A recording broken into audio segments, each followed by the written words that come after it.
Malayo pa lang ay tanaw na ni Andrea si Cleo na nakasandal sa kotse nito habang nakahalukip-kip. Nakayuko ito kaya hindi niya kita ang mukha ng binata. Lumapit siya dito. Napakunot noo siya nang tumingala ito nang maramdaman ang paglapit niya. May sugat ba labi nito at may pasa sa panga? Ano nangyari sa'yo, Cleo? Nag-aalala lang tanong niya dito.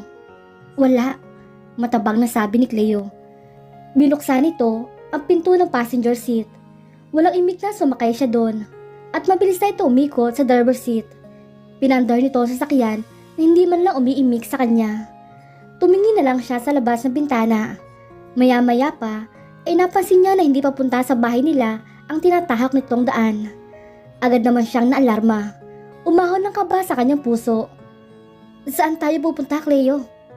Nahihintakutang tanong ni Andrea dito. Sumuliyap lamang sa kanya ang binata. Lumambot ang ekspresyon nito nang makita ang takot sa mukha niya. Sa Ninong Dante, matipid na sagot nito. Kilala niya ang tinutukoy nitong Ninong Dante, si Judge Dante Castro. Bakit naman tayo pupunta sa Ninong Dante mo? Takang tanong niya dito. Hindi na ulit tumimik at nagpatuloy na lang sa pagdadrive. Bumarada sila sa isang magandang bahay na may malawak na bakuran. Bumaba na si Cleo kaya sumunod siya dito. Anong gagawin natin dito, Cleo? Tanong uli ni Andrea sa binata. Hindi muli ito nagsalita sa kanya. Hinawakan ito na mahigpit ang braso niya at may kinuha ito sa bulsa, isang posas. Nalaki naman ang mga mata ni Andrea nang ikabit ito sa palapulsuhan niya ang posas at ang isa naman ay kinabit sa sariling kamay. Magpapakasal na tayo, Andrea, ngayon. Seryoso na wika ni Cleo. Akala ko ba sa Sunday pa ang kasal? Saka bakit kailangan mo ko iposas? Tuloy pa rin ang ating guardian wedding sa Sunday. Pero kailangan na natin magpakasal agad ngayon. Nahila siya nito na tumalikod na si Cleo at mabilis na naglakad papunta sa magandang bahay. Pero bakit mabiglaan yata? Huwag ka nang maraming tanong, Andrea. Basta magpapakasal tayo ngayon. Malakas nitong kinatok ang pintuan. Ninong! Ninong Dante! Hindi pa ito nakontento sa malakas na pagkatok dahil sumigaw pa si Cleo. Isang naka-uniform na katulong naman ang nagbukas ng pintuan. Sir Cleo? Gulat na sabi ng katulong. Asa na Ninong Dante? Tanong dito ni Cleo na hindi na inantay makasagot ang katulong at dumiretso na papasok sa bahay. Nahihiyang humingi sa Andrea ng paumanhin sa katulong na halos nabanggaran ni Cleo sa pagmamadali nitong pumasok. Maganda at marangiya ang loob ng bahay. Maraming mamahaling kasangkapan ang mga naroroon. Cleo? Napalingon sila kay Judge Dante Castro na nakasuot lang ng itim na roba na pababa sa magandang hagdan. Magandang gabi po, Ninong. Dala ko ng aking papangasawa kaya ikasal mo na kami. Walang kabog-abog na sabi ni Cleo dito. Napapahiya namang nagyuko na lamang sa Andrea ng ulo. Siya ang nahihiya sa inaakto ni Cleo ng sandaling iyon. Halata naman ang pagkabigla ng judge pero maya-maya ay tumawa na rin. Aba, iho, bakit naman nakaposas pa yung bride mo? Hindi ko kayo pwedeng ikasal kung napipilitan lamang ang bride mo. Tatawa-tawang sabi ng judge. Bumuntong hininga naman si Cleo at kinuha ang susi sa bulsa saka tinanggal ang mga poses nila. Happy? Sarkastiko ang tanong nito sa ninong nito. Ikasal mo na kami, Ninong. Inip na wika ni Cleo. Pero tututol pa sana ang ninong ni Cleo nang putulin nito ng pagkasalita ng binata. Kilala ko si Ryan, Ninong. Ayaw mo naman siguro makilala siya ng ninang. Nakangisi na wika ni Cleo. Namutla naman agad ang ninong nito na siyang pinagtaka niya. Tara na sa library nang maikasal ko na kayo. Inday! Tawag nito sa katulong na nagbuka sa kanila ng pinto kanina. Sumama ka sa library para mag-witness ang dalawang ito. Yun lang at tumalikod na ito. Hinila na siya ni Cleo pasunod sa judge. Pumasok sila sa library. Nakatayo na sa likod ng mahogany table ang judge at may hawak na libro. Ilang minuto pa ay kinasal na nga sila ng ninong nito.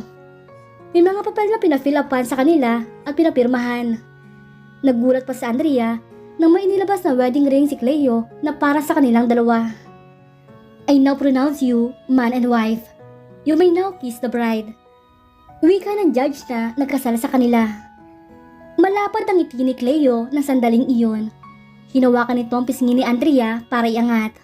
Matangkad ito na halos hanggang balikat lang siya nito. Unti-unting bumaba ang labi nito sa labi ng dalaga. Bumilis naman ang pagtibok ng puso ni Andrea habang nakatingin sa mapupulang labi nito na ilang hibla na lamang ang layo sa labi niya. Kusang pumikit ang mga mata niya na maglapat ang mga labi nila. Magaan lamang iyon hanggang sa unti-unting lumalim. Kusa naman siyang tumugon sa halik ng asawa. Parang alak ang halik nito na lumalasing sa kanya. Humihingal silang pareho na maghiwalay ang mga labi nila. May ngiti sa mga labi ng binata nang tingnan niya. Masuyo nitong hinalikan ang noo niya at dinikit ang noo sa noo niya. "You are officially mine now, Andrea." Bulong nito habang nakapikit. "Cleo," wika niya. Hindi niya may paliwanag ang nadarama sa mga oras na yun. Parang may mga paru-paro nagliliparan sa sikmura niya at napakabilis ang tibok ng puso niya.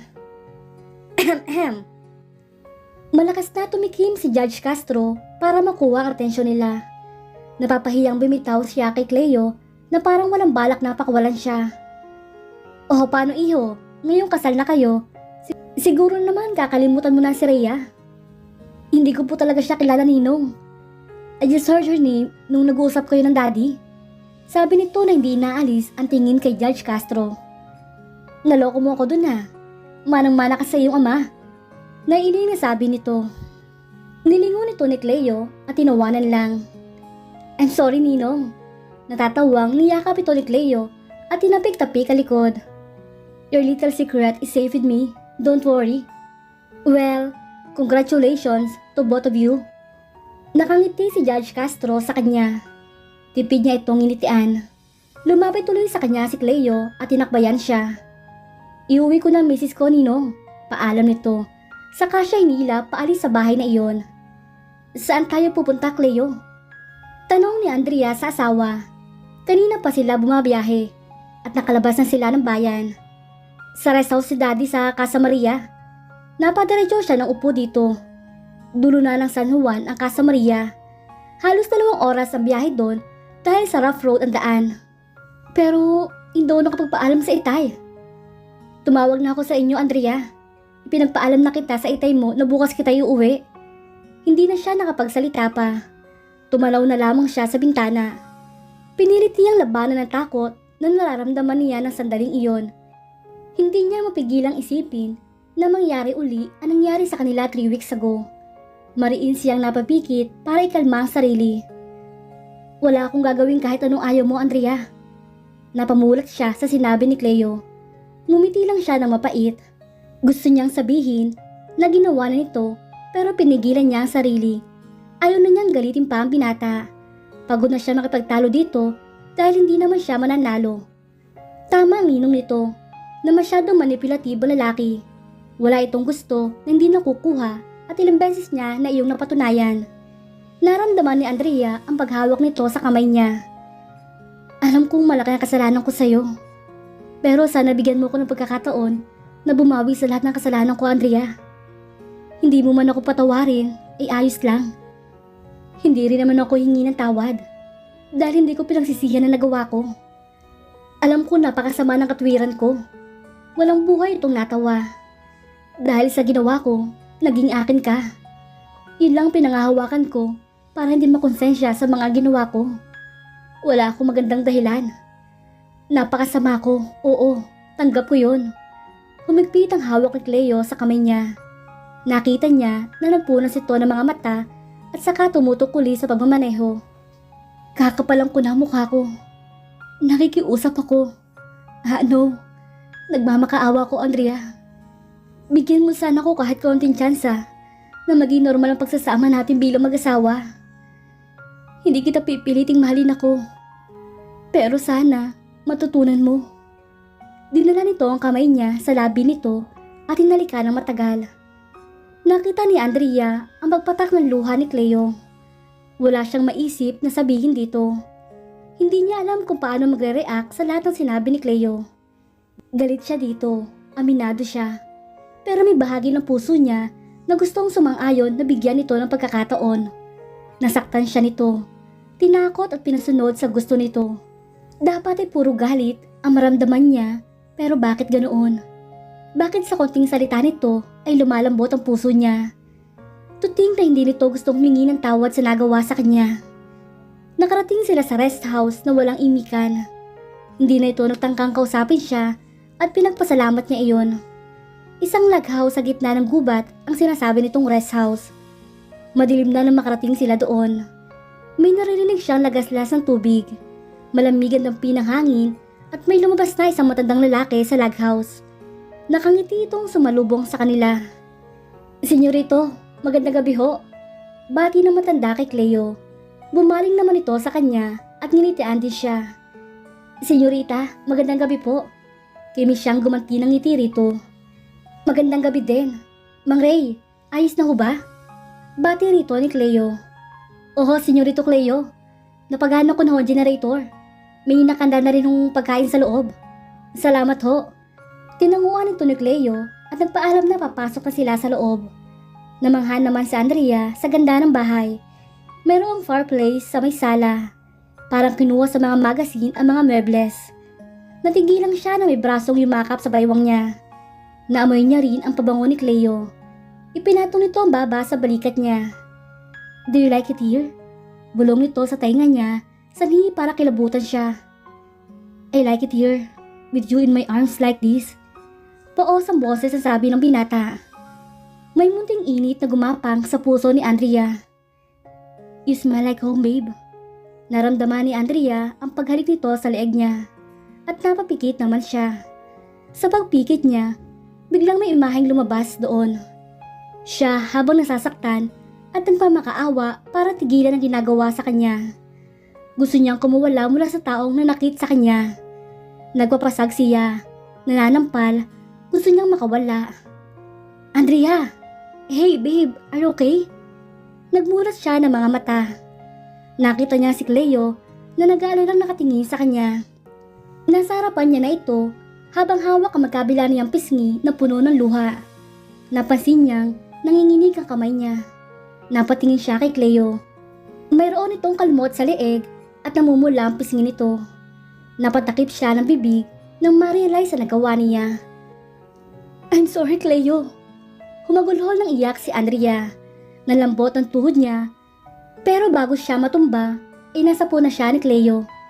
Pinangko siya nito at hindi na siya pumalag. Parang naubos ang lahat ng lakas niya. Unti-unti ay nagaw ng antok ang diwa niya. Nasilaw si Andrea sa liwanag na nagmumula sa bintana. Napapikit siyang muli. Inalala ko na saan siya ngayon. Naupo siya sa kama at maliwanag na sa labas. Nakasilip na ang haring araw. Bumukas ang pinto ng banyo at lumabas doon si Cleo. Nakatapis lang ng tuwalya ang pang-ibabang bahagi ng katawan nito. Tumutulong ang tubig mula sa basang buhok nito papunta sa malalapad nitong katawan. Agad siya nang iwas ang tingin dito. Nag-init ang pisngi niya sa kahihiyan. "Good morning, Andrea." Nakangiting bati nito na naglakad papunta sa floor-to-ceiling cabinet. Nakatalikod dito sa kanya ngayon, kaya malaya niya na pagmamasdan ang binata. Nang umangat ang tingin niya, inanlaki ang mga mata niya nang makita nakabaling ang mukha nito sa kanya. May nakakalokong ngiti ang mapupula nitong labi. Kumindat pa ito sa kanya. Inismeran niya ito para itago ang pagkahiya. Narinig niya ang mahinang pagtawa ng asawa. Sa sulok ng kanyang mga mata, inakita niya nagsusuot na ito ng kasuotan. Napalunok si Andrea. Hindi niya maunawaan ang nararamdaman. Parang napakainit pero malakas naman ang aircon. Binaling na lamang niya sa paligid ang mga mata. Nasa isang queen-size bed pala siya nakahiga. Maganda at malaki ang kwarto. Halos kalahati na ito ng bahay nila. Naramdaman niyang lumundo ang kama sa tabi niya kaya napalingon siya doon. Halos matigilan si Andrea dahil sa sobrang lapit na mukha nila ni Cleo. Nakaluhod ito sa kama at nakatukod ang dalawang kamay sa magkabilang gilid niya. "Gutom ka na ba?" Tanong nito na ang mga mata ay nakatingin sa labi niya. Tumango si Andrea. Nalilito dahil ibang pagkagutom ang nararamdaman niya. Parang may gusto siyang kainin na hindi niya maintindihan. Umatras siya hanggang sa mapasandal sa headboard ng kama. "May pagkain na ba?" Balik tanong niya dito. Umayos ito ng upo. Nag-Indian seat ito sa harapan niya. Iniinit ko yung pagkain na hindi natin nakain kagabi. Nakangiti na wika ni Cleo. Okay, sige. May mga damit sa drawer. Iyahanda ko ng mesa. Maligo ka muna, Andrea. Dumukwang ito sa kanya at mabilis na ginawaran siya ng halik sa labi. Tumayo na ito at dumiretso na sa pinto. Matagal na itong nakalabas pero pigil niya pa rin ang paghinga. Hanggang sa hindi na niya kaya at malakas na napabuntong hininga. Nasampan niya ng bahagya ang magkabilang pisngi niya. Parang nahihiwagaan siya. Dahil ayaw man niya, natutuwa siya sa pakikitungo ni Cleo sa kanya. Maalaga nito sa kanya noon pa man, pero hindi ito ganoong kalambing sa kanya. Naisip niya siguro dahil sa mag-asawa na sila ngayon. Napatingin si Andrea sa singsing na nasa kamay niya. Kasal na sila ni Cleo. Asawa na niya si Cleo. Sa halos isang buwan, tuloy na nagbago ang tahimik niyang buhay. Napabuntong hininga siya. Handa na ba siyang bigyan ng chance ang lalaki? Kaya niya ba itong patawarin o napatawad na niya? Naguguluhan siya. Bumangon si Andrea at pumasok sa banyo. Magsi-shower siya dahil baka sakali magkaroon na ng sagot ang mga tanong niya sa isip. At dito na po nagtatapos ang kabanata ng ating kwento. Please like, share, subscribe for more updates. Maraming salamat po.